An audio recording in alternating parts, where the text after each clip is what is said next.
Hey, coming up on today's podcast, we're going to talk about GM and Stellantis both having a little issue to the bottom line. We'll get into that. Volvo has done it again, guys. They are the go-to for safety, and we'll get into that a little bit. Mercedes is giving you something a little bit different for their customers coming out soon in a vehicle near you. And we're going to talk about a rock and roll hero today. All of that coming up right after this.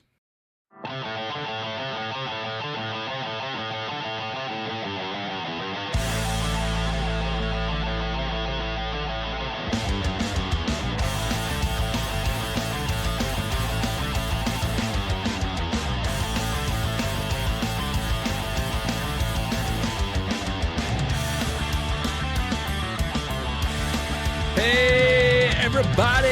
Welcome into the podcast 173. Say hello to my friend and podcasting partner, Keith. Keith, how's it going, my man? Hey, everybody. Hey, Jay. What's up, man? Hey, man. Just know, guys, that there will be sound bites that I can't hear, so Keith might be laughing to himself over there, and I will have no idea why that is. We are first time in a little while, not in the same room. Same area still, but time constraints. Both got stuff going on, so had to squeeze this one in. Sure. Plus, this is going to be a good test for us before we start getting more guests on. So, got to make sure it's working okay and all that fun stuff. Trying some things. Yep. Trying new things. Trying to grow the channel. Continue to grow. Obviously, everybody out there, you have lives and trying to make ends meet and juggle things. Keith and I are no different. So we haven't been as active. We're trying to do the best we can with this. So we really appreciate any of you that are hanging in with us. Thank you so much for your subscriptions and your likes and your follows and all that sort of good stuff. Please keep doing that. That helps us. I don't think you guys realize how much we appreciate that. So I'm thanking you from the bottom of my heart. Thank you so much. Fans are everything. Speaking of fans are everything, we lost a hero, man.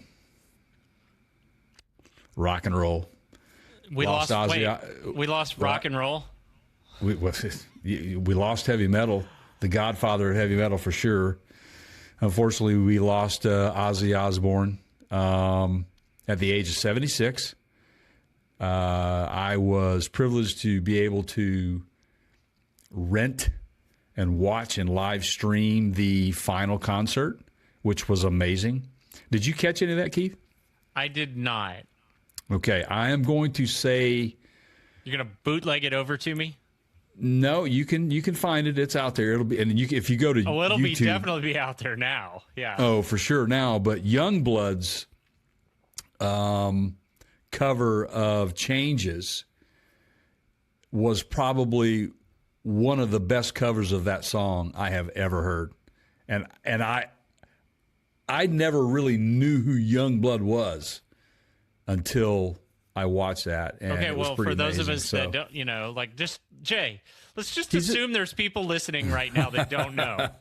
Not me. I know, but for those of us that anybody else that doesn't know.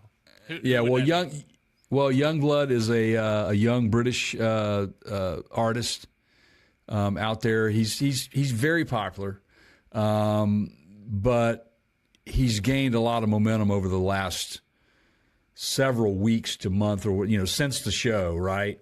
And rightfully so. And I don't think people realized how close of a relationship that he and Ozzy Osborne actually had. I was surprised, but it was great. Youngblud. Correct. Yep. I'm going to tell you, if you haven't watched that, Richard Harrison. Yeah, there you go. Born August 5th, 1997, known professionally as Youngblood. Mm-hmm. Also an actor, has some acting credits. Correct. That is so. I really dug into his bio a little bit, and he's an interesting guy, and I do think that he's got he's got potential to do some really great things. And I think Ozzy obviously gave him a big platform. But again, what I did not realize is the relationship that they had with each other. And Ozzy really liked the guy, and it was a mutual love for each other. But what a great concert that was. I mean, you had Guns N' Roses, Alice in Chains, and by the way, man, Nuno Betancourt, man, oh my God, that guy is one amazing guitar player.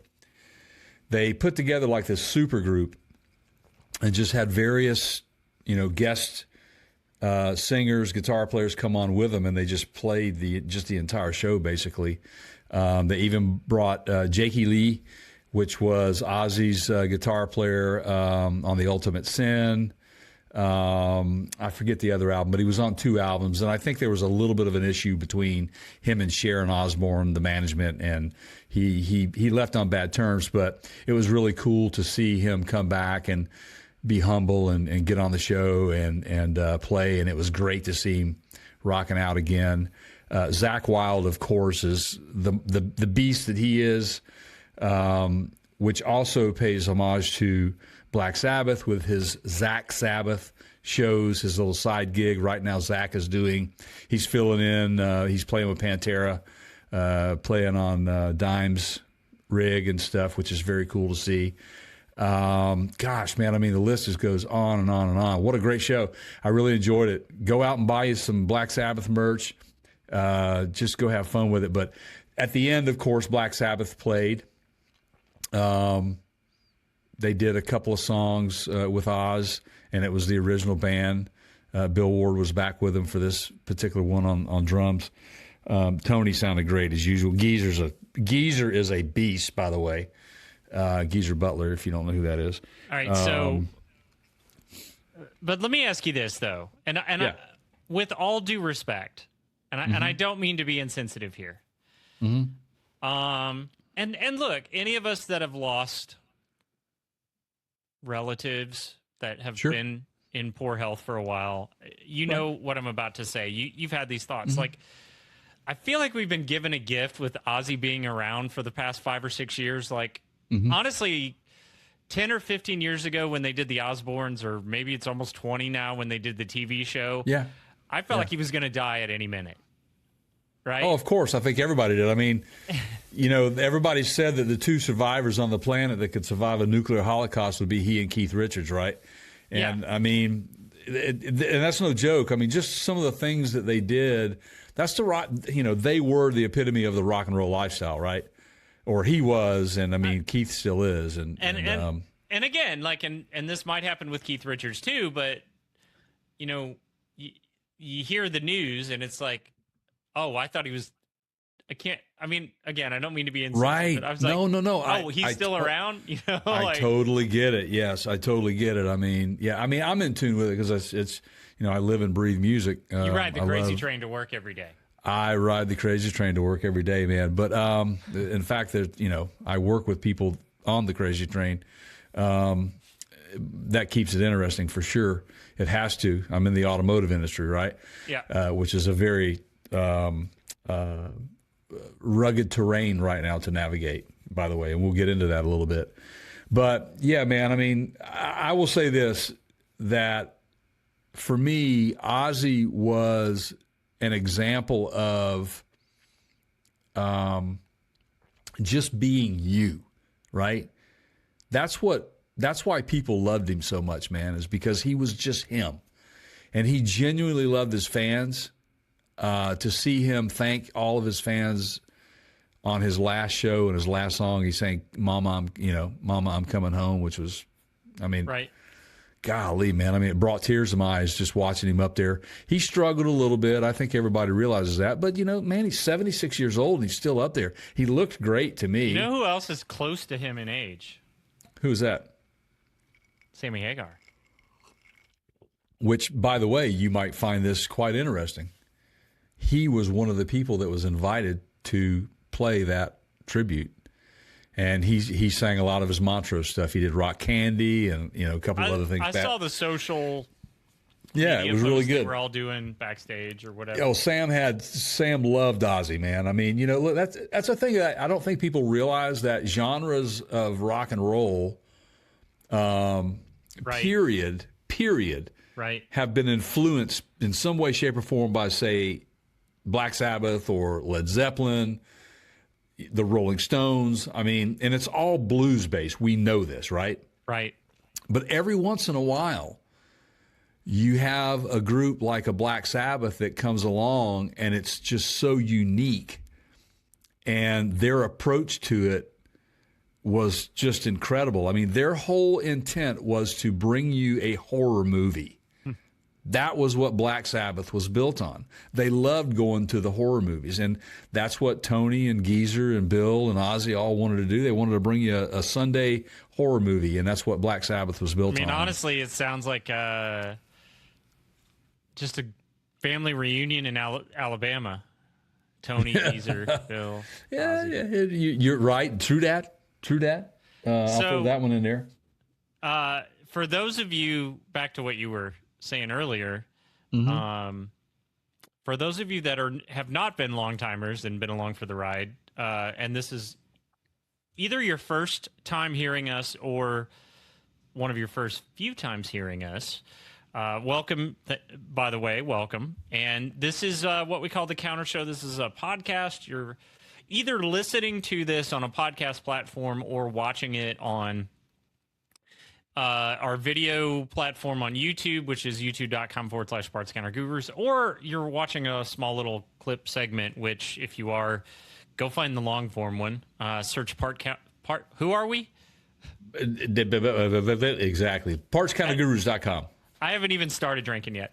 And this is a little bit of pop culture mixed in with a little bit of mobility talk, cars, scooters, I don't know, e-bikes. Anything. We talk about it with wheels. I smoked the they call it the motor brake on my golf car the other day. Oh, did you going home from the brewery? Nah, Side Shot wants to run around in DoorDash, and I was like, I'll tell you what, let's it's my, I'd let him do it on his bicycle as a teenager, like for a job. So we were in the golf car. We did a couple local pizza deliveries, and the way they build these, it's an easy go. You have a choice when you build these golf cars, and most of them are built for the golf course. Now they make street legal versions now. Mine's street legal, but you either got to put brakes on the wheels, or you put one brake on the electric motor. And it's going to keep the cost down to put one brake on the electric motor, so that's what they did. So it wears out. What happened is my ground bolt vibrated loose, and if the thing doesn't detect current, it locks the brakes up. So it's because if you're on a golf course on a hill or whatever, you have to be able to stop, right? Like, think about it. If you lose power with only one brake on the motor, you lose your brake. So their fail-safe is if it loses power, it will literally lock the tires up. You'd be going 20 miles an hour, and it'll... You know what that reminds me of? The one wheel. Yeah. Right? Boom. Yeah. Now, do we got to stick labels on that on the golf cart now for you not to be? Yeah? It's anyway. I got to replace. Maybe you should put one of those new inventions from Volvo on that. Maybe I'll. Well, I got seatbelts on it. That we're going to talk. You gave it away, man. I might film the motor brake replacement just for fun, because that's the kind of content you can find on our channel. Anyway, that would be fun. Hey, real quick, can you do this real quick? All right. We just released a video that I personally find very incredible. It's really good. I think it's one of your best pieces that you've done. We had a blast doing it. We were in Boulder, Colorado with one of our brand partners. And Loveland and what was the third one? Well, Loveland, Boulder. Well, the expo was in Loveland. Okay.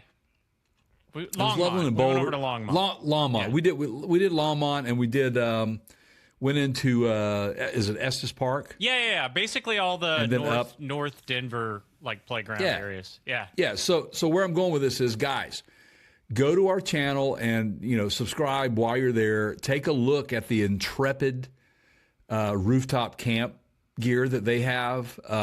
Keith and I find their design to be probably, wouldn't you say, one of the most well thought from a headroom standpoint, a comfort standpoint, durability standpoint. It's unique. It's not like all of the other rooftop tents out there. Well, and one of the things that they, I think, do better than most of the other rooftop tents is most of the other ones are a clamshell.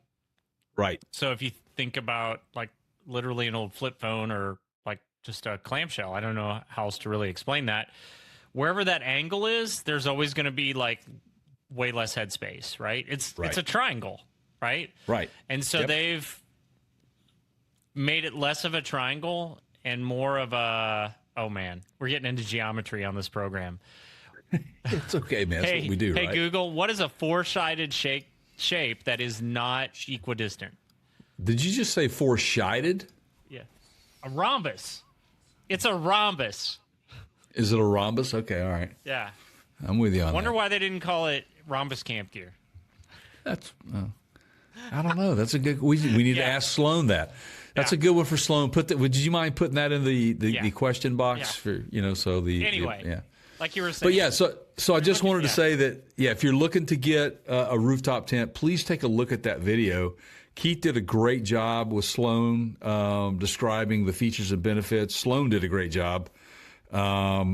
We had such a blast there at their headquarters in Boulder. If you have the opportunity and you're in Boulder, go swing by. They'll show you the whole thing. But what's really good is the fact that we are partners with these guys and we have an exclusive code in that video. Did we put it up on the show specials or is it just in the video? There. Okay, so we've got, if you just go to our website and you don't want to watch the video, just go to partscounterguru.com. Yes. Say money is no object, Jay, and I just like spending money, and I don't really need to see what I'm buying first. Where would I just go spend money? At partscounterguru.com, show specials, intrepid.com, whatever. Yeah, it's there on our show specials tab. It's there on the show specials. So anyway, I just wanted to throw that out there, and Keith and I know I speak for Keith on this, that we're so thankful and grateful to Sloan and his team for allowing us to come in there and bug them for a day, and they were very, very accommodating, and it was great. They got some new products out. They had the chair that it's in the video. Which is, again, another added touch to the rooftop camp world, or just camping world in general, being inside a tent. You want to be comfortable. And then this new, it's a box. They're cargo boxes. Most people are going to put them on their roof racks. Right. They've got rails on them. And very well designed. Very well designed. So, and we get into the details on that. So make sure you go watch it. And that's over on youtube.com /Parts Counter Guru. So just go to the website, partscounterguru.com, and you'll find it. Click on it. It'll be there. It's great. It's good stuff. So there you have it. Now, before we get into the seatbelt thing. Yes. Man, there is a coherent theme here, but it's, just hear me out, everybody. So, Jay, you were talking about, like, you like that video. Thank you, by the way. That's great. It was not one of my favorites. It was one of those that I put off for a long time. I would get into it. It would be just agonizing to kind of and a lot of that's because you want to get it right? We knew it was a good. We spent a lot of time out there. We knew it was a good product. We knew it would be of interest. It mattered. Not that all of them don't, but you film little segments like how to change the keys in the battery in your key fob, or whatever, right? Like there's anyway. I'm watching this Billy Joel documentary. It's on HBO. Yes, and I'm about to watch that, by the way. It's really good, man. Don't spoil me on it. I won't. Okay, but all right. The one thing that he says in there over and over again, is he's like, I can't pick hits. And so various people throughout his career, his first wife being one of the most prominent, chose some of the biggest hits that he had. And of course, the record company couldn't pick his hits either. The ones that they chose were not the big hits. So he was just like, yeah, I didn't think that would be anything. And, you know, the ones, like, it's all the ones you would guess that ended up being his anthems, his huge, huge hits. He was like, I didn't, you know. So. Yeah. Now, what episode of Paradise are you on? Oh, God, I knew you were going to go there. I've actually had to take a break from it. I'm on episode 5. Okay. So I had to take a break because I've been busy. I've been traveling. Sure. I've got a lot of stuff going on. In fact, I'm traveling again very soon. Yeah. Oh, dude. Yes. Yeah. Oh, yeah. I highly recommend it to anyone. I'm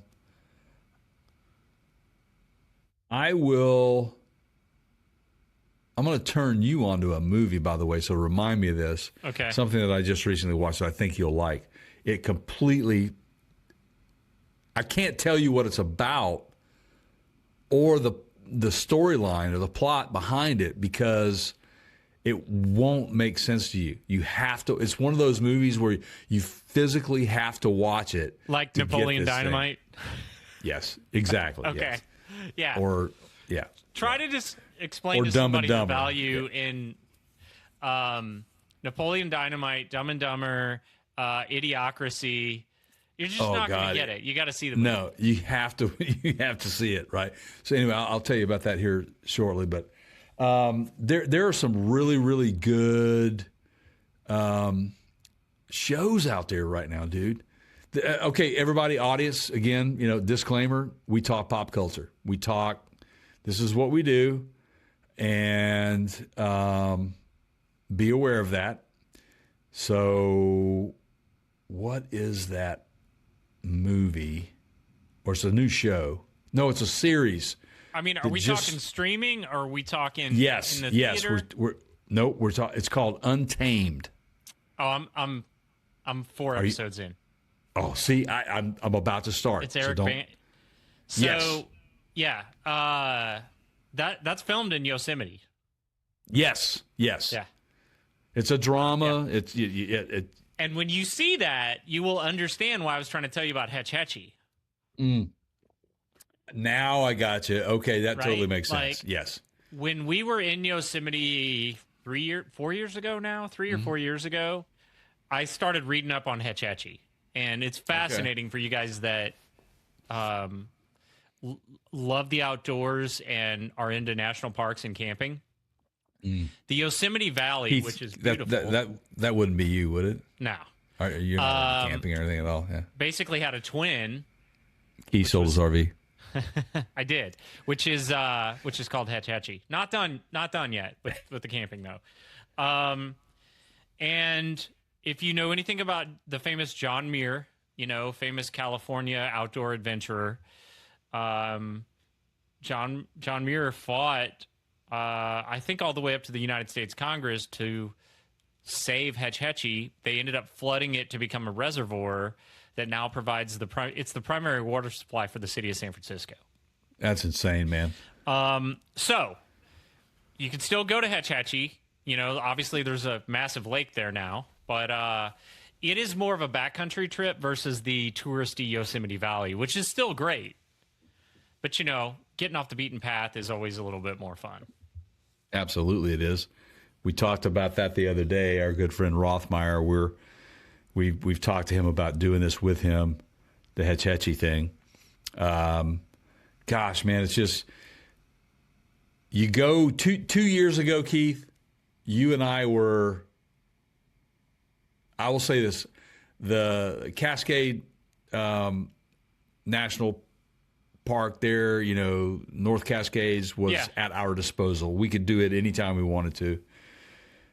And how quickly things changed to where we're just so busy and we just can't get out there. I miss it so much. I reached out to Rothmeyer, just a few days ago and told him how much I would love to be up on the Seattle with him and hanging out and just finding a little gravel bar, man, and chilling out on the water and just having elote. That's one of his favorite things to make. But yeah, what a blast! What a blast it is to just do that. So get out there and get into nature, man. This is why we do what we do too. We love it. We absolutely love it. Oh man. Any other things you would like to get off your chest? Like, you got any bunions on your feet? Or, oh my God. No bunions. No time yet. No time for that. No time. None of that. Nope. No bunions. Maybe in a future episode. A little bit of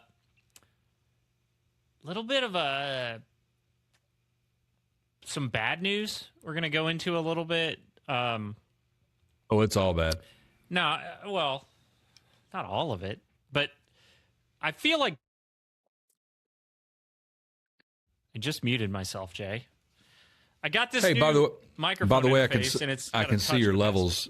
I can see your levels now. Oh well, there you go. I didn't touch a thing. Can you see mine? Yeah. You couldn't before, right? It's the magic of technology deciding to work. Yeah. So somebody decided in their brilliance on my microphone interface, it's the thing that I plug into, it's got all the knobs and dials. They put a touch sensor on it. Not a push button, a touch sensor. What is up with that? Well, think about it. If I touch this thing to move it, if I hit the wrong spot, it'll mute my mic. See, like I could just be going along like bang, it's like, wow. Oops. See? Don't do that. Yeah.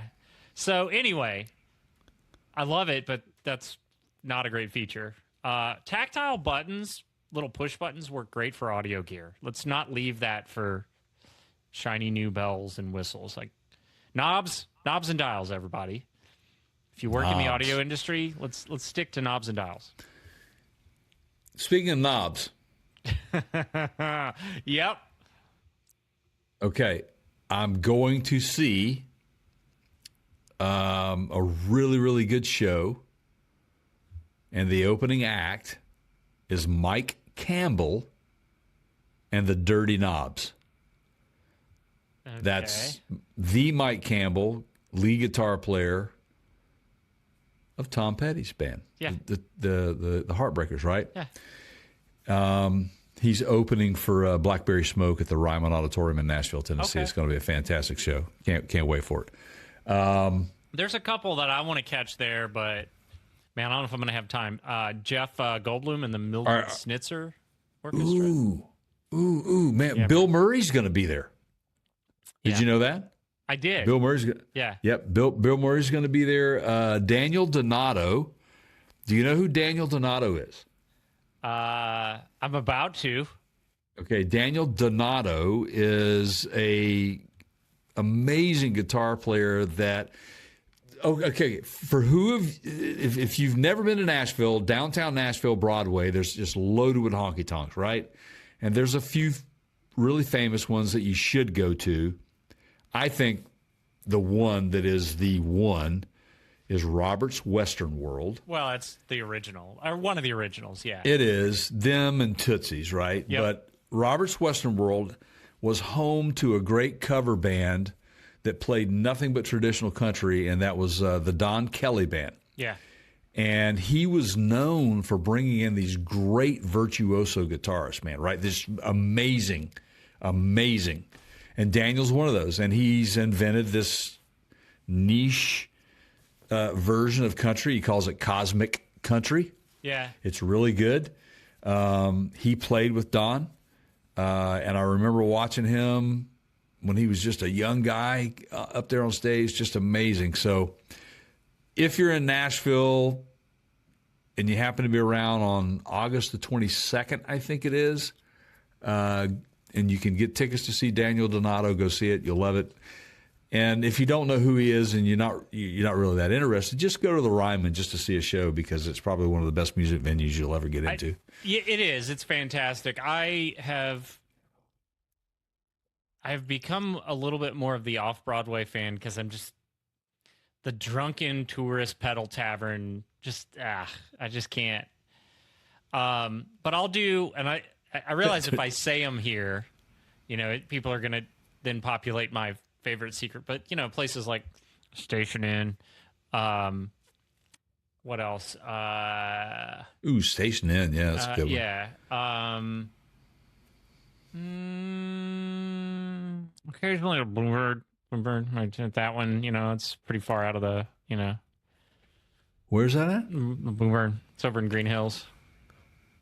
Oh, the blue. Yeah, right. What else? Oh, Third and Lindsley. Yeah. Station Inn. Yep. Those are good ones for the locals, right? I like all the locals. Yeah. The local stuff. It's cool. Man, back in the day, do you remember a place called tourists 320? puking on my shoes. Oh, I know. But do you remember back in the day the 328 Performance Hall? Oh, yeah. And CPAC. CPAC's still there. Oh, yeah, it's still there. But 328 was great. I mean, it was just an old warehouse dungeon room that was fantastic. You know who I saw there, man? Oh, this will blow your mind. John Paul Jones. You know who John Paul Jones is, right? Of course. Yeah, we all do. Right. Who doesn't know who John? So I saw him there. Saw Zach Wilde there on his own. It was a solo thing.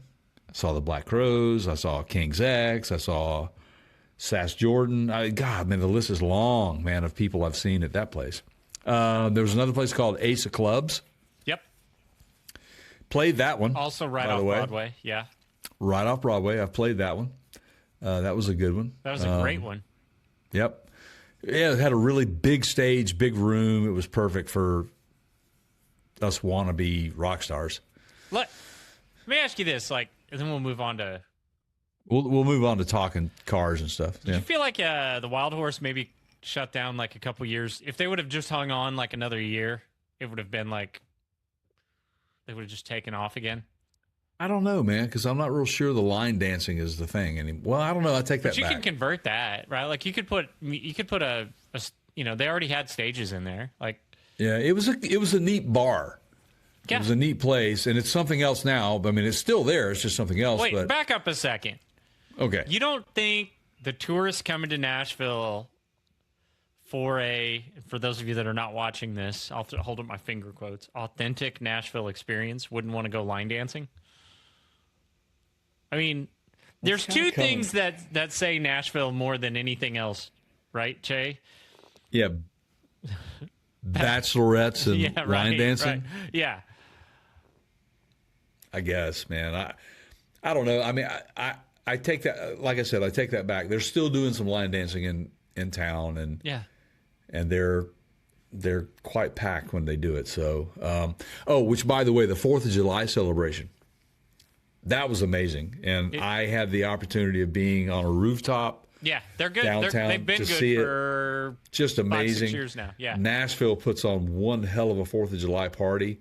And I think they got the official figures in. It was over 360,000 people in downtown for that night. I was fortunate because I had a private, rooftop party to go to, and you just walk up about 3 or 4 blocks away from downtown, and you catch an Uber, and you're on your way. It was fun. Yeah, I mean, it was a blast. Can't fix the potholes, but yeah, we got fireworks money. All right, we got fireworks money. All right, let's talk cars. Let's get into the demise of the automotive industry and much more. What month are we in this whole tariff situation? United States tariff wars. 3 months in, I think. Are we 4 months in? I mean, you could tell me anything at this point, and I'd probably believe you. But yeah, they started in March or April. Yes,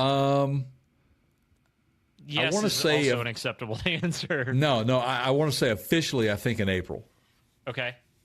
Yeah, I think so. So, yeah. So we're in it.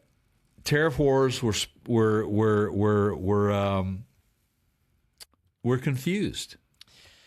Well, I think people are. I think people are confused. I think they really believe that the other guy's paying the tariffs.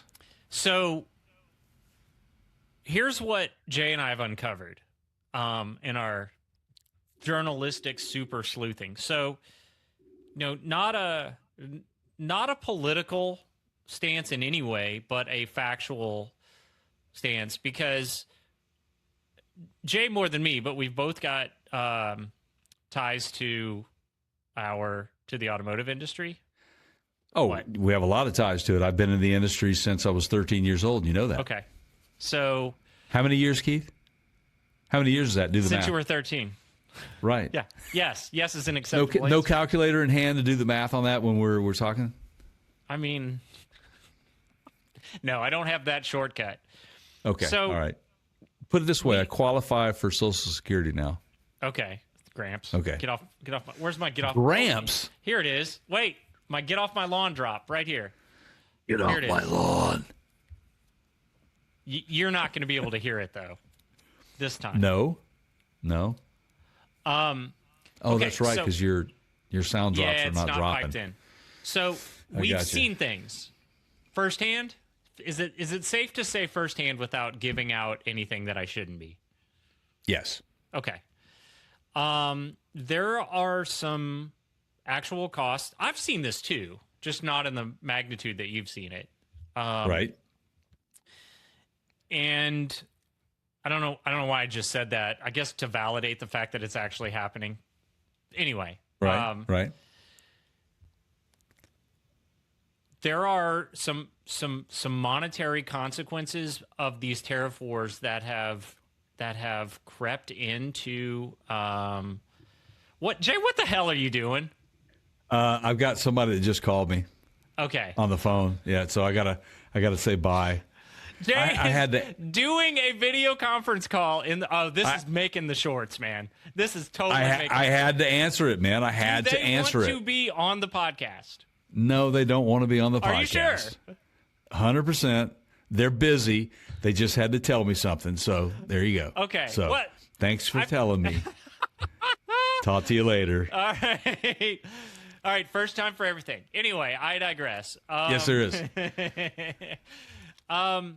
We've seen some actual costs come in that we wanted to talk about because I feel like on both sides of the political aisle, you're getting partial truths, some falsehoods mixed in, and so we want to speak factually here.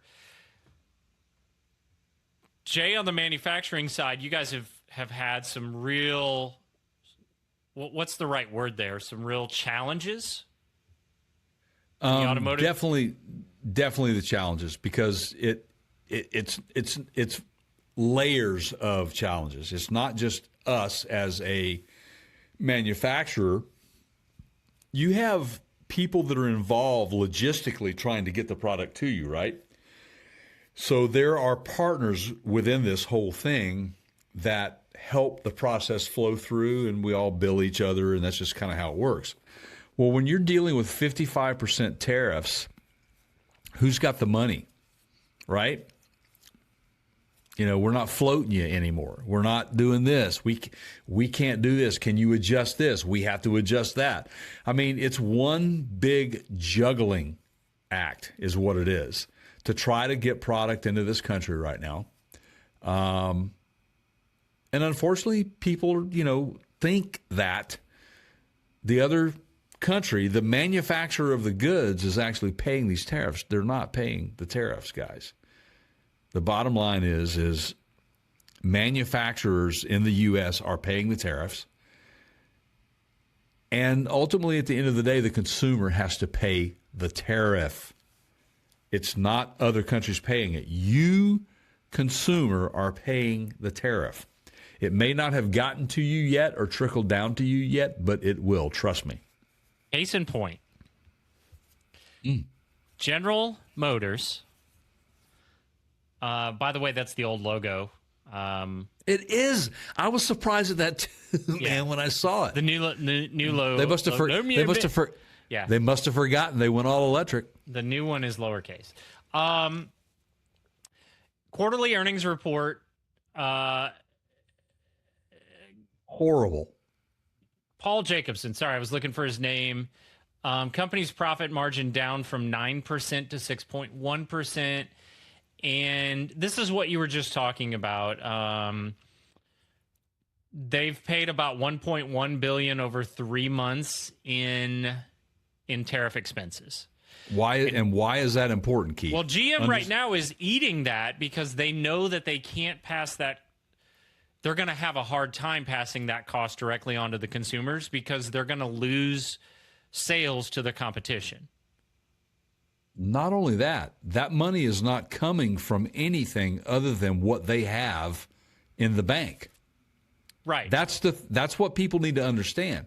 So there are small businesses that are going to be affected by this in a way that people just can't imagine. There will be doors closing because of this. Some companies can sustain. They can get creative. There will be price increases across the board for everyone. I mean, it's for everything. I mean, I was talking with someone the other day just in the toy market. Yeah. Are you going to tell me that we're making toys in this country? I mean, we are, but right. Are we making the toys at Walmart? And the argument has been, and again, back to your kind of firsthand experience, if the goal of these tariffs is to bring manufacturing back to this country, that takes years. Right? It does. Right? It's not going to happen in 6 months. No, not at all.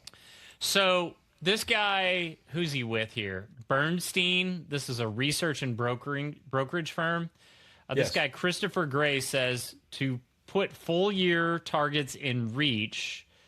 Daniel Rosca and Christopher Gray, both of Bernstein, said GM needs to start mitigating tariff costs. Well, what does mitigating mean? What does that mean, right? What are they going to do? Right. They're going to have to move those expenses somewhere else. Pass them on to the consumers, pass them on to the partners. What did you say in the beginning of this segment? I can't float you anymore. What? Remind me how that, right? Like, yeah. Sounds like somebody was trying to mitigate their costs. Correct. Yeah. It's not as simple as people think that it is. Logistics are involved. Someone has to get the product from the port to the company that purchased the product or had the product manufactured. Somebody's got to get it there, right? But when you're talking these types of tariffs, 55%, it's astronomical, the amount of money that is being spent just to bring products into the country. I don't think people realize that. And there is no... But wait. Hold up. Okay. If we start manufacturing the components here, because they're assembling them here in the United States in many cases, right? Like a lot of these GM vehicles are assembled here. It's the crates of components, doorknobs, valves, wheels, exhaust systems, engine blocks, right? Whatever, right? Engine blocks, engine valves, engine cylinder heads, whatever, yeah. Those all come in crates, right? Usually on ships or whatever. Yep. So if we got rid of the transportation cost, wouldn't that offset the cost of the tariffs? I mean, I'm honestly asking here. No. Why not? How are you going to get rid of the transportation costs? Build it here. That's the question. Okay, do you and most other people in this country realize that it took generations to build the industry that we had in this country before the 80s? It's an interview process. I already know the answer. I'm just asking for the audience because they might be thinking this, right? Yes. Oh, yeah. Okay, Assume sorry, I don't. I'm not with the program here. Sorry. Keep going. Yes. Yeah, took generations. It took generations to build what we have in this country, and it will take generations to make product here again. Okay. It will take generations. It's not going to happen overnight. So by Christmas. Not going to happen. Not going to happen. In fact, I would like to say to anyone out there that if you want to get your Happy Holidays shopping done now for the product that is out there now that is not tariffed, that's already in the country before they raise the prices, you might go buy that stuff. Inflation's happening, guys. Period. Trust me. Did you just COVID toilet paper our listeners? I did. Am I right though, or am I wrong? Yeah, I mean, I've seen it. You're absolutely right. Like I've seen companies. What is the result of this inflation? Well, I mean, that is a very shaky. Could go a couple different ways. So the examples that I've seen is tariffs get announced, stuff still sitting on shelves. Companies go out and buy more. So the old just-in-time model kind of gets pushed aside, and they're like, we're going to stock up, right? But, so they bought it at the pre-tariff prices, then they went ahead and marked up the product with the tariff included to try to get ahead of the expense. Yeah. So, back to your question, a couple things could happen. Profitability goes up because prices go up, which then in turn boosts the economy and everybody gets raises and the economy flourishes.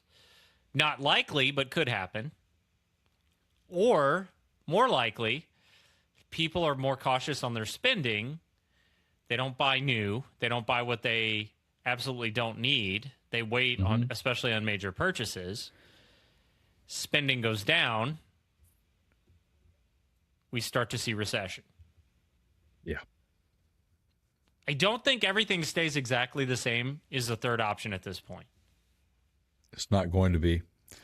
The three things that are being affected that really drive this country is transportation, food supply, and housing. Period. And every single one of those sectors have been impacted by these tariffs. It drives prices through the roof.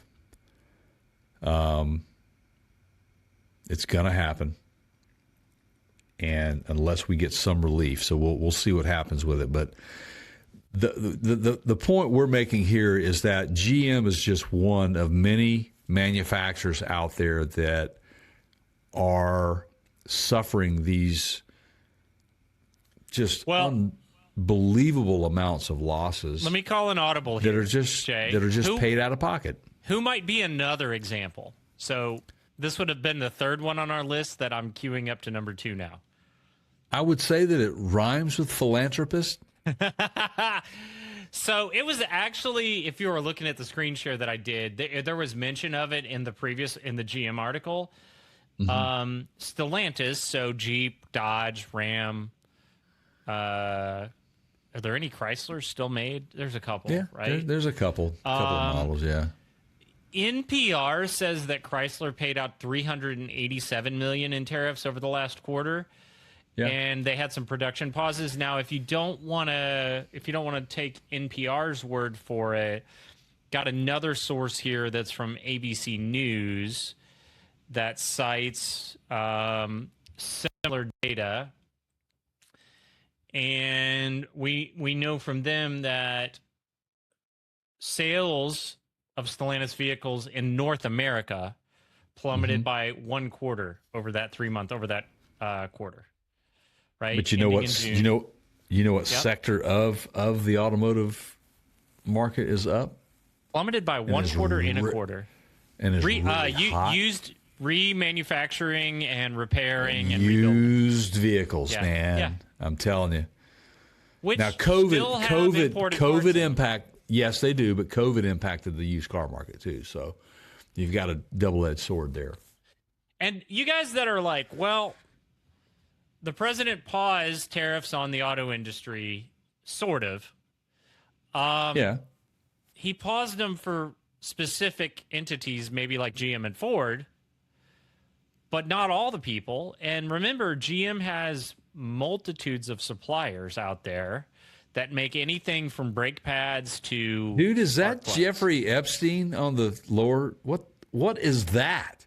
It is. It's some sort of... I don't know. Oh, sorry. Get that off of there. Breaking news. Sorry for the distraction. Whoa! It was pop-up, Jay. I know, but gee whiz, man. Jay's getting uncomfortable. Sorry, man. Oh. So... Stellantis we knew that they paused a few months back some Canadian production assembly plants. Nothing to see here, guys. Right. It's bad. Like bad to the point of, 25% of their sales. Yeah. In a 3-month period. That's insane. That's insane. They lost. That they is dropped insane. 25%. Yep. Let's talk about. Let's talk about. We're talking. Stellantis is over $2 billion. Is that what they're saying? In lost revenue, yes. They expect to have lost as much as $2.7 billion, but that's in 2 quarters, first half of 25. So those are projections. Right. And so let's talk about what GM just lost. How many billions? Is it over $1 billion? Luckily for you, Jay, I still have that tab open. I think it's just over one. But that's in one quarter. In one quarter. So let's talk about the condensed timeline of that and the total. That's just 2 manufacturers. And we're talking about our market. Stellantis is far reaching. They're in every market in Europe. And we haven't even talked about what's going on in Europe. They're having the same issues. So this is a global issue, guys. So the impacts that are felt here are far reaching, period. Bottom line, it's not just a U.S. problem that has been created here. This is a global situation.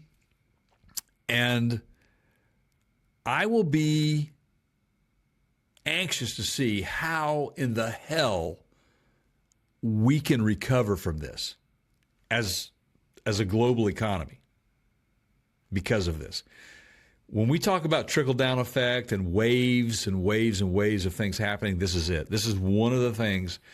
This is probably one of the most pointed and directed effects on this industry that I've ever seen in my lifetime.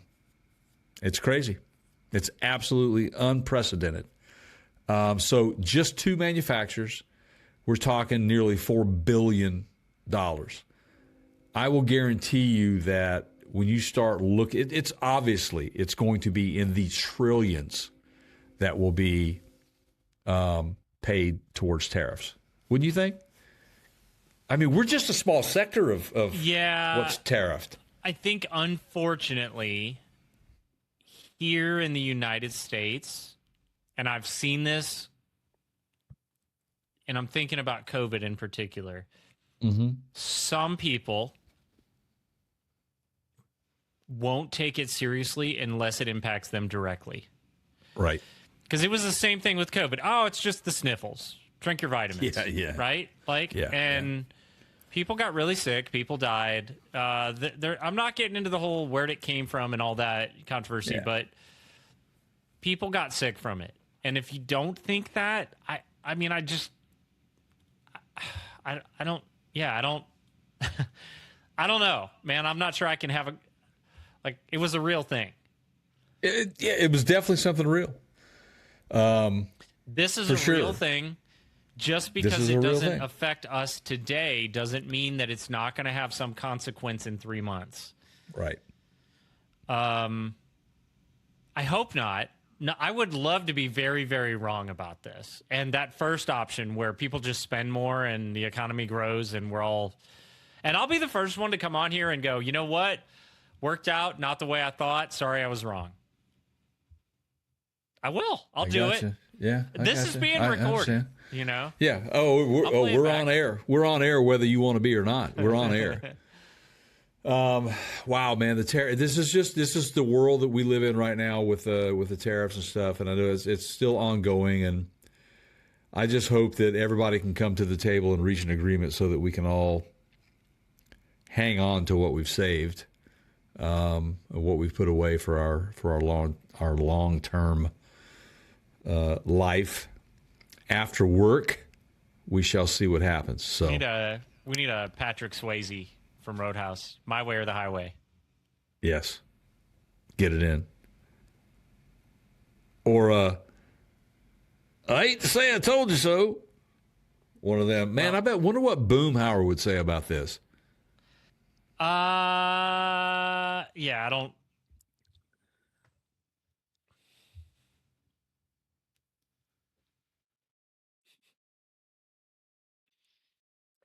You just have to trust me. It was there, Jay. All right, off of the downer news. Let's get bright. Let's go bright. More Let's go bright. Uplifting and possibly even humorous here. Yes. And we got Volvo who, well, oops. Hey Jay, guess who invented the seatbelt? Was that Volvo? Yeah, how'd you know? Right on, man. Stepped on that one. Yeah. So apparently Volvo is not done with their seatbelt inventions. They've got a new version of a seatbelt that they would like the world to know about. And I welcome this, by the way. Yeah. I mean, I welcome sure. it. Because as somebody that drives a lot of stuff that goes fast and gets sideways, sure. I welcome it because some of the seatbelt designs, you lock yourself in and you go, I can't. Yeah. You got to undo it, lock it in again, try it again. It's supposed to work with you. This is a unique design in the sense that, well, Volvo basically came up with the best seatbelt solution there was. The restraint is amazing, the 3-point. This is amazing.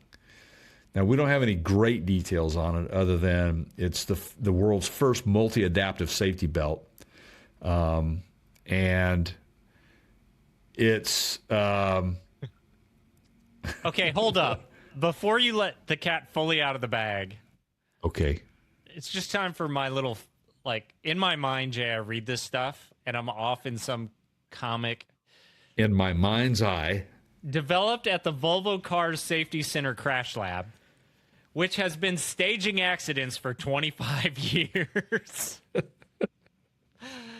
I mean, oh, man. I could have so much fun with that one, right? You and I both. Well, isn't Tesla staging accidents too? They stage that. They're running over little kids all the time with their autopilot, right? Okay. Yeah, so you were about to say world's first multi-adaptive safety belt. Yeah, it's just basically an upgrade, man. That it's a very modern 3-point safety belt. Basically, it's let's see here. Wow, this is crazy. This is.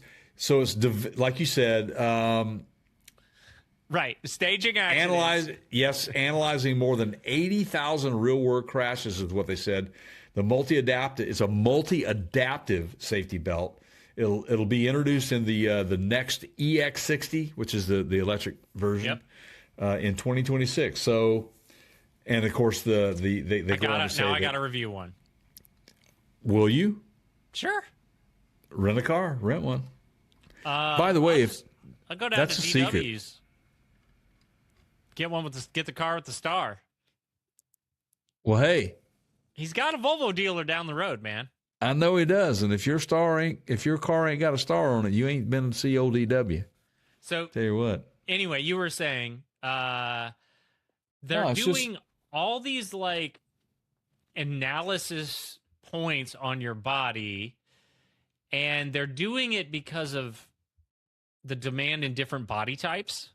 Correct. Small child, lightweight people, whatever, because man-child. Being restrained, restraining a larger person versus a small person doesn't require the same amount of restraint, right? Resistance.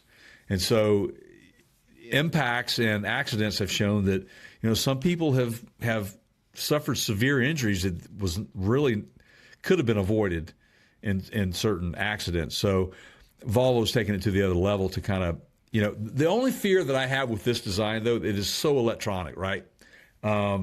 It senses things. And so that's a problem. It's like that motor brake on my golf cart. Yeah. Well, straight up. Again, man, you've heard me say this how many times on this podcast? I liken it to the refrigerator ice maker. Yeah. I mean, refrigerators are meant to just cool food and stuff, man. Keep food cold, freeze ice, freeze certain things. But now we got to have video screens on them, and you can see through them to to see, instead of opening the door, you can just physically look through the door. In my defense, Jay, yes, it is super convenient to be able to look inside my refrigerator while I'm at the grocery store. Get out of here, man. Am I out of ketchup? Well, let me take a look. Oh, no way, dude. Or, my wife put ketchup on the list. Did she forget to clear it off so we don't both buy some? Yeah. Right? Well, you can do that. Now, you can. To be fair, to your point, I've got not one but two ice makers on that same fridge with the cameras and the screen. Yeah. Yeah. And you have an alarm system on that? Little ice bites, not quite. Although I think you probably with the smart home, whatever. Yeah. So it does the regular size cubes and it does the little crunchy cubes. Right. And the crunchy cube thing has been clumping up a lot, like it's spewing a bunch of water down into the ice cube tray. Right. And I, call the guy out and he's like, yeah, man, these things they just always do this. And I'm like, yeah, we're just messing around with, what's worked for 40 years and it's cool when it works. Just like that seatbelt. If it works when it works, it's going to be great. Yeah. Okay. But by the way, this makes me think of something that I'm watching on Netflix right now. It's a series called Trainwreck. Okay. Yeah. Have you been watching it? The Poop Cruise. I've seen the Poop Cruise episode. So have you seen the one where the dad is the inventor and he built this helium-filled UFO balloon? No, but I can only imagine that this did not end well. Well, his 6-year-old son supposedly was in it when it took off. Okay. So anyway, it became a train wreck. There, hence the name of the series. So you ought to watch that one. Man, I don't know where we're going in society, especially when I see things like this next one. Because there's a lot of contradiction here. Okay, hold up. Okay. You know what? No, I'm going to save this question for a little bit later, a few minutes from now. Okay. After you let the cat out of the bag. I want to come back to your question about where we're going, where we are headed. Okay. But let's wait until we talk about what we're about to talk about. Well, you heard in the intro, guys, that Mercedes is another one of those European companies that are typically cutting edge, as Volvo is with the seatbelts and stuff. At least that's good, useful energy. Yeah, but I mean, Volvo's Swedish, right? Are they Swedish? Yeah, that would be European. It's Austin Powers. Yeah. Anyway, yeah. I got you. I feel where you're coming from. I can't say Swedish penis pump on the podcast, Jay. Oh, come on. Yes, you can. We're all adults here. So Mercedes apparently wants to give their customers something that they could be ticketed for. Did you know that? You know about the new no-touch law that there's the new version of the no-touch law. You can't even touch it. No phone. Wait, are we talking about cars or something else? No, we're talking about the penis, man. You can't touch it. Okay. Or what's his name? Can't touch this. What's his name? Hammer Time. Hammer Time. No, man. Anyway, Mercedes, they're going to allow you to have Microsoft Teams in the car. People are already doing it. I know they are. I do it on my phone. I've been on Teams calls where the dude's driving. Numerous times. I mean, how many times have you seen the videos where the guy calls into court, he's supposed to be in court, so he's doing it remotely, and he's driving. But he's been summoned to court for driving violations. Right. But he's driving the car, and it gets crazy. But anyway, I do this too. I've used Teams on my phone while driving, but now apparently Mercedes is going to allow you the opportunity to take the video calls in the car on their their infotainment system. Am I CLA correct? specifically is going to come out in the CLA first. Yeah, yeah. What advantage does that give people? With enhanced meetings, drivers will actually be able to stream video of themselves while on the move. In countries that allow it, will eventually be 0. Oh joy, they won't be able to see shared screens or slides or other participants for safety reasons. Okay, so this is from Motor One, by the way. What's the point? Yeah, the calendar things, you can get that with Apple CarPlay or Android Auto now. I guess they're really. Let's talk about what's really happening here. Okay. Okay. They're really just putting a camera in the center console, right? That's it. Everything That's it, man. else you can do with Apple CarPlay or Android Auto. You can. Did you see that glitch, by the way? Yeah, I stopped screen sharing. Yeah, okay. You can cast from your phone in a Teams meeting to the screen on your car today, if your car has one of those sharing services enabled, right? Right. But you have to use your phone's camera. Well, this would allow you to use the camera in the car. I mean, that's really all we're talking about here. Right. I wish that someone. How long until that shows up in the wrong way on the internet? Oh God. Right. Yeah. Oh, we've talked about these things, right? Yeah. Yeah. I just wish someone would come up with a way for me to make my grocery shopping easier. Like, I upload my grocery needs to my car, right? And it sends it to whatever chain, Publix, Kroger, whomever you shop with. And you just drive there, and then it senses when you pull in, and then this robot comes out and puts groceries in your car. We're close to that now. Is that Uber Eats? Well, if you use the grocery store apps, a lot of them have the, when you pull up, it senses that you're there, or you tap them here. Because they're tracking your location.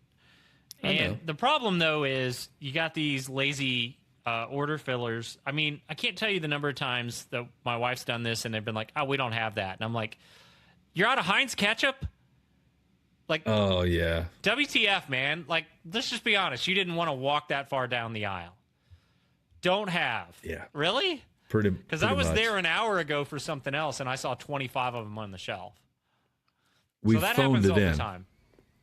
Right. Yeah, we've pretty much phoned it in. I digress. Now, that's without robots. So back to your question, your initial question there, before we started this segment. Where are we headed?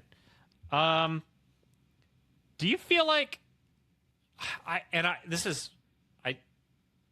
honest question, don't know the answer. Do you feel like there's always been an element of this in modern society? Meaning, somebody invents remote controls for televisions, and now we're all lazy and we don't want to get up, right? To switch the channel. You mentioned Uber, like 5-ish years ago, probably during COVID is when it took off. Food comes to you. You don't have to go to McDonald's anymore. Some dude on a bicycle will bring it to you, right? Oh, really? Yeah. Oh, you haven't lived that one yet? Dude, bro, it's faster in rush hour. I haven't. I'm real funny about that, though, man. I don't know that I want anybody else handling my food. Yeah, they have to seal them. Yeah. So you're right. You're right. But you're paying like twice for the meal. I mean, I tell you where it came in handy for me. This is real live situation, emergency situation. Okay, I am in my living room. I've got my recliner up, and I'm in the middle of a series that I'm watching on Netflix. Yep. And all of a sudden, on a Sunday night at 10 p.m., my fire alarms start chirping. Yeah. I have 0 batteries in my house. You can't disarm them. So I call Uber. And I made it worth my while. If I'm going to spend that kind of money, send over 5 packs of 9-volt batteries. Yeah, okay. And that's what I did. That, to me, is where it's really, really handy. Now, but my as far son, as I mentioned this earlier. He occasionally was like with an adult. He would go out and elderly, disabled that want their sonic fix or whatever, which is it's simultaneously one of the happiest moments you have and also one of the saddest, right? Because you're like bringing this guy his sonic blast and then you feel bad for him because he couldn't go get it himself. Right. But yeah, there's a certain amount of laziness too. So are we getting worse? Has this always been a thing? Meaning, we're inventing things that basically make us lazier. Yes. Or is it always been the way? And there's always going to be a certain amount of people that are just going to go take the easy way and not going to be able to figure things out on their own. I don't know, man. I don't know. I think we're I think to some degree we might be getting lost in this stuff. And, it's like being able to work on something, getting yourself out of a situation. Yeah. When you start depending on technology to fix things for you, and then all of a sudden there's no technology there for you to reach out to, what do you do then? I mean, I just think it's there's no survival skills anymore. I almost got in trouble in the movie theater the other day. What'd you throw? No, I made Sideshot uncomfortable. I think he chuckled a little bit, but he doesn't like the outbursts. So we went to see F1, which is, by the way, it's a fantastic movie. It's so good. Okay. He's a big F1 fan. So father-son out and go see the movie, and the like ridiculous amount of trailers and commercials and all that beforehand. So Google ran a commercial for they call it Gemini. It's their assistant that they run on their phone. And literally in this commercial, the guy's like, "Hey Gemini, I'm lonely. Hey Gemini, can you give me some ideas of what I can do tonight?" I'm not making this up, man. Oh, I know. Hey Gemini, I'm not sure what I should eat. And I waited, and the next time that he went, "Hey Gemini," I yelled out, "Tell me what to think," in the middle of a movie theater. That's great. I love it. And a couple of people laughed, I would have been that guy too, man. Honestly, I would have, because that's just, honestly, man, it's just, it's hard for me to even think about what future generations are going to be like. Really. I got a grandson now, and here, with technology exponentially growing. Hey Gemini. Hey Google. Tell me what to think. I can't tell you what to think. My purpose is to provide information, assist you with tasks. So we're not quite there yet. Okay. Oh. So is it Gemini like the ship? Just wait 5 minutes and they'll change it. Oh, don't get me started. Like, or is it Jim and I? Is it like a guy named Jim and myself? No, it's the astrological sign. Right. I think it would be more fun if it were literally JIM and I, Jim and I, because then you're part of it, right? You feel like part of it. It's Gemini. So we could have some fun with that. Okay. Because why not? Right. Just saying. A little parody commercial. Mm-hmm. Ends up as a short somewhere on the internet. Could we do that? We could. Ladies and gentlemen, stay tuned for the short series of Jim and I. There is this whole, and I stumbled on this a couple weeks back. There's a website called the Google Graveyard. Have you heard about this, Jay? Nope. That's a new one on me, man. What's it all about? You used to tell your phone, "Hey Google," and it would wake up like mine just did. And now it's Gemini, right? And Google's got this really bad habit of, let's try that and then kill it. Or let's buy that and then kill it. Yeah. So what tipped me off was we have the Nest thermostats in our home, which were developed by an ex-Apple employee. They were great. They were the Generation 2s. Google bought Nest. Google announced a few months back they're going to kill them. End of life. Won't work anymore. They'll work on the wall, but none of the remote capability. You can't use your app to get into them anymore, any of that, right? People are pissed. They're like, it's a thermostat. It doesn't have a smart screen. It doesn't have like I'm not watching videos on it. It's a thermostat. Right. Why do you got to kill the connectivity? People are not happy. So yet another thing in the long line of things that Google has just thrown truckloads of money at and then just went, Yeah, we're done. And so this is, if for those of you that are curious, if you're not watching this, you can see this over on the YouTube side. A website dedicated to the Google graveyard. It's called killedbygoogle.com. Google Podcasts, Chromecast, Jamboard, Dropcam. Remember Dropcam?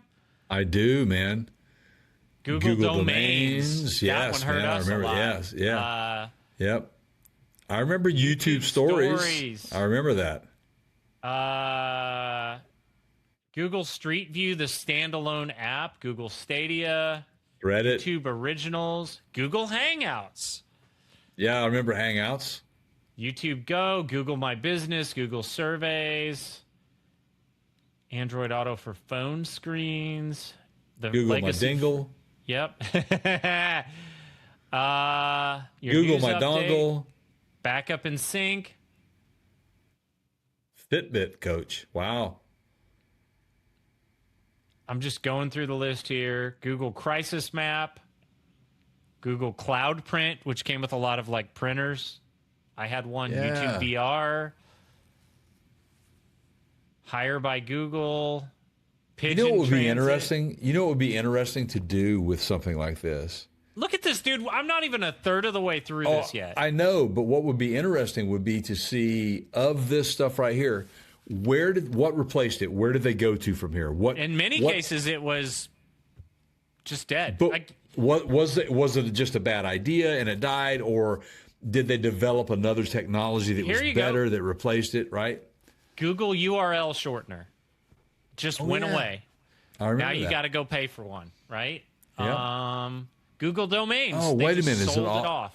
Wait a minute! Is it all about money, Keith? They sold Google Domains off to it was one of the big ones. It was like it'll hit me in a minute.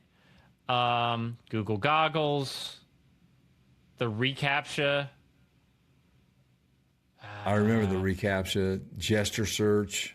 I remember that. My Tracks, GPS tracking application, which I used to use on trail rides. Google Flu Trends, Google TV. Google TV, Wildfire. I remember that. Google Chrome. Man, this is so crazy. I just, so this is the graveyard, huh? Yep. Killedbygoogle.com. You guys Health. have it here. Yeah, this is crazy. I never knew this was in existence, so they catalog basically everything they've killed. Yep. That's pretty cool. A third party did, Yeah. Oh, I got you. Yeah. Yeah, man, they've got like I said, a long history of killing off stuff. Insane. So I'm not buying any more Google products if I can avoid it just because I'm pissed about the thermostat. Burn in hell, Google. Well, let me tell you. Yes, exactly. You and I were talking just the other day over beers about Microsoft, the fact that I've got a Surface, and I'm just so sick and tired of things being, it's just one of those things, man. I asked you about, because I need something that can run some Windows programs, and Apple has done a really good job of accommodating their users of that. And I've chosen to move back to an iPad Pro. I've got a MacBook Pro. I don't really need another laptop. I need something for travel. I do a lot of stuff through LogMeIn.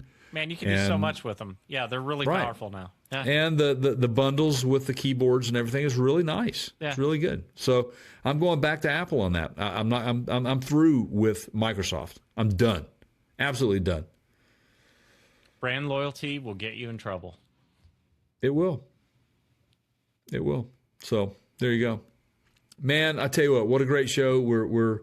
We have some rough times right now, Keith. Audience, stay tuned because it's going to take a minute to get out of this one. And we are here to bring you every step of the way, all of the stuff that's breaking, any information that we can find and bring up to you guys to let you know how the industry's going and much, much more. So hang in there. Oh, that was a good one. 173. Yeah. What was the average again, Keith, when we started podcasting? You told me, you said that most people who start like podcasts, 5. They don't make it past 5. I think 5 or 7. Yeah.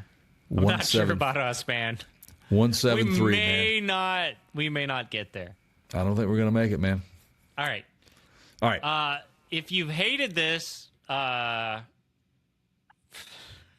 are you still listening? Exactly. Go home. If you hate it, tell an enemy. If you have enjoyed this in some way, tell a friend. Especially on the audio podcast side, that is the best thing you can do for us is just tell somebody else about it. Send them the link, go text it to them or whatever. There is always the YouTube side, which is youtube.com/Parts Counter Gurus. We're on all the usual social outlets as well.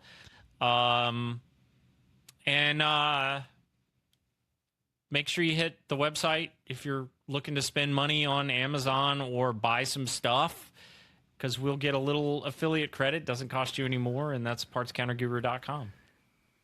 Man, talking about a dang old internet, go click, click, click, click, click, click, boom, just like that. See, I don't need my soundboard. I got Jay. It's me. That's what I do. All right. Again, thank you guys for making us a part of your lives.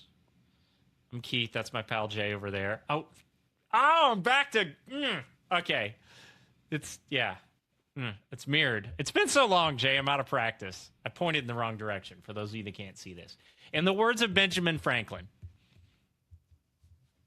the only non-president on U.S. currency, I think, patience is the result of too many witnesses. Let that sink in. Until next time. See you guys.